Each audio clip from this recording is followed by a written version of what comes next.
La politique dans la vérité. C'est cela qui incarne Blaise Lams, celui qui a décidé de ressembler au président Laurent Gbagbo. Vous allez donc voir ici une différence claire, explicite, d'une manière de faire la politique différente. Des jeunes auront des questions à poser à Blaise Lams et vous allez écouter vous-même ses réponses. Contrairement aux politiciens ou alors aux politicards qui aiment toujours expliquer comment ils vont sortir des grosses sommes d'argent, régler des problèmes du jour au lendemain. Dès qu'on leur dit, monsieur, vous pouvez régler tel problème, ils disent que oui, on a des moyens pour ça, on va sortir de l'argent, on en a. Non. Un vrai politicien se doit d'être honnête, faire les promesses qu'il peut tenir, ne pas promettre ce qu'il ne peut pas respecter. Il ne doit pas faire de l'esbrouf. Ce n'est pas parce qu'il a besoin des électeurs qu'il doit promettre le ciel et la terre, sachant très bien qu'il n'est pas facile pour lui de réaliser cela. Un bon politicien doit savoir dire la vérité, dire des choses que si jamais le peuple accepte de l'accorder sa confiance, lui à son tour pourra aussi donner au peuple tout ce dont il a promis. Ici, un jeune demande à Blaise Lams de faire quelque chose pour eux, c'est-à-dire de les sortir dans le chômage, de les sortir dans la vie de misère et de leur donner tous une possibilité de travailler. Mais Blaise Lams l'a dit clairement que lui, il n'est pas capable de le faire aujourd'hui. Dans ce qu'il est en train de faire actuellement, il y a peut-être 1000 personnes qui l'écoutent. Est-ce qu'il est capable de donner à tous les 1000 personnes le travail? Non, il ne peut pas. Mais seulement, s'il est président de la région, en ce moment-là, il pourra faire tout son possible pour pouvoir créer des emplois. Et seulement en ce moment, les populations pourront avoir du métier, du travail et tout le monde pourra enfin trouver son compte. Contrairement aux politiciens qui vont arriver et vous promettre le monde, le ciel et la terre. Ils vont vous promettre tous les bienfaits du monde entier, pourtant ils ne vont rien réaliser. Tout ce qu'ils veulent, c'est que vous les accordez votre confiance. Dès lors où la confiance sera accordée, ils vont donc maintenant vous faire lire la team. Écoutez ici, Blaise Lams. Nous sommes la jeunesse de Grand Laou. Voilà, depuis 1900, on est là. Donc là, ouais, la famille est là. Chaque matin, là, nous on se réveille, on bobo, descend, Togo. Donc le vieux, ce que tu peux faire pour nous là, il faut chercher position, non. Moi, c'est Stéphane. Merci. Alors, je vais répondre question par question. Hein. C'est ça, non? Il y a un qui a dit que lui porte Pacha, moi c'est porte Pacha. Il est où? Ça est où? Ouais. Mais moi, il ne faut pas pantalon comme ça, hein? Non, pantalon ça plaque trop. Ouais, toi tu es mon collègue de Pacha. On est ensemble, ça y est, on est ensemble. Oui, je vais commencer par ça. Ça est dit de chercher position pour vous. Moi, je suis d'accord.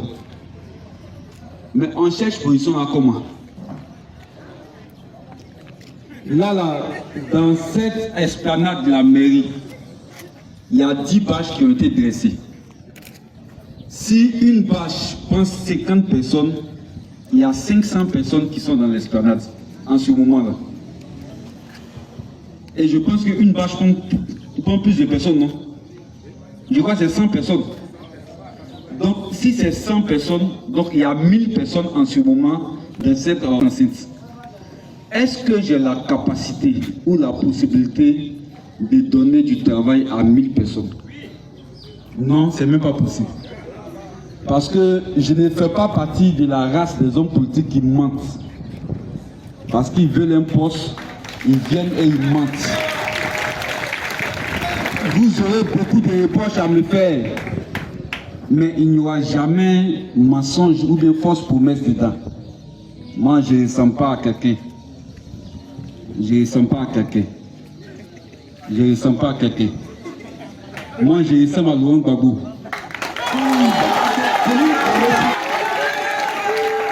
Ce qu'on ne peut pas faire, on ne dit pas à quelqu'un qu'on va faire. Si je dis je peux faire, c'est que je vais faire. Si je ne peux pas, je ne fais pas promesse. Comment on peut créer de l'emploi? Ce n'est pas mon las, mais c'est la position que j'occupe demain qui peut me permettre de travailler pour créer de l'emploi.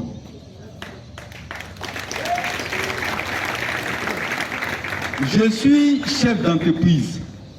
J'ai donné leur chance à des jeunes qui travaillent avec moi. Ça, c'est ce que je peux faire, mais je suis limité. Or, si je deviens président de la région, j'ai la possibilité de transformer la région. Et cette transformation-là va créer des emplois. Je vais vous donner un exemple qui est simple. À Grand Laou, en 2000, il y avait 21 hôtels. Chaque hôtel embauche des travailleurs. Mais en ce moment, en 2023, il y a 9 hôtels au lieu de 21. Ça veut dire qu'il y a eu près de 12 hôtels, si je ne me trompe pas, qui ont fermé. Donc il y a au moins 12 possibilités d'emplois divers qui n'existent plus à Grand Laou. Or, quand on vient et on prend la région, on rend Grand Laou plus attractif. C'est-à-dire que les gens ont envie de visiter Grand Laou. Parce que Grand Laou est tellement beau que je ne peux pas comprendre comment les jeunes de Grand Laou n'arrivent pas à avoir travail. Ça, c'est pas possible. C'est pour ça que je suis d'accord avec Niaouré Serge Alain. À Grand Laou, il y a la mer. À Grand Laou, il y a la lagune. À Grand Laou, il y a des bas-fonds. À Grand Laou, il y a le Bandama. À Grand Laou, il y a des rivières. À Grand Laou, il y a tellement d'opportunités que si les choses sont bien faites, chacun va avoir un petit travail, chacun va avoir une petite vie tranquillement. Je vous donne un exemple qui est simple. Le bord d'eau que vous avez là, il y a des gens, quand ils ont ça, ils construisent des grands hôtels au bord de la mer qui attirent des touristes. Et quand les touristes viennent, ils dépensent de l'argent, ils mangent, ils s'amusent, ils achètent des choses. Et ça crée de l'économie, ça crée du dynamisme, ça crée de l'emploi et ça permet aux uns aux autres de pouvoir s'en sortir. Mais à Grand Laou, quand tu veux manger le poisson qu'on te donne, ça quitte à Abidjan. Mais comment est-ce qu'on peut manger le poisson qui quitte à Abidjan à Grand Laou? Après avoir écouté Blaise Lam, nous sommes tous d'accord ici qu'il a parfaitement raison et que c'est ça la politique du président Laurent Gbagbo. Ceux d'en face vous traitent de pauvres. Ceux d'en face disent que vous n'avez rien. Ceux d'en face disent que vous n'avez pas d'argent. Mais en réalité, vous dites ce que vous dites. Vous êtes ce que vous êtes parce que vous n'avez jamais volé l'argent de l'État. Quand vous gouvernez, vous vous contentez de ce qui est de votre droit. Donc j'ai envie de dire ici aux gens.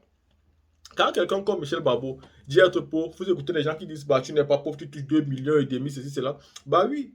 On ne calcule pas ce qui revient de droit à un être humain. S'il est le député de la République, bah c'est parce que lui aussi il est allé à l'école, il a fait des études et il s'est présenté aux élections et il a gagné, il est donc devenu député. Vous aussi, vous avez le droit de vous présenter aux élections. Mais ça ne fait pas de lui un homme riche. Parce que s'il a ce salaire-là, c'est parce qu'il y a des problèmes et des obligations qui vont avec. Bien sûr, être député t'accorde un salaire respectable, mais tu as aussi des obligations qui vont avec. Mais ça ne fait pas de toi un homme riche. Vous connaissez les gens qui sont riches aujourd'hui, ce qu'ils font et où ils puisent l'argent pour pouvoir s'enrichir. Vous avez des gens qui viennent vous dire qu'Adama Bitogo est un homme d'affaires depuis. Oui, un homme d'affaires qui vendait des oignons, oui. Là, si vous avez écouté Blaise Lams, dites-nous donc ce que vous pensez à ce genre de sorties et à ce genre de politiciens qui ont choisi de dire la vérité plutôt que de mentir.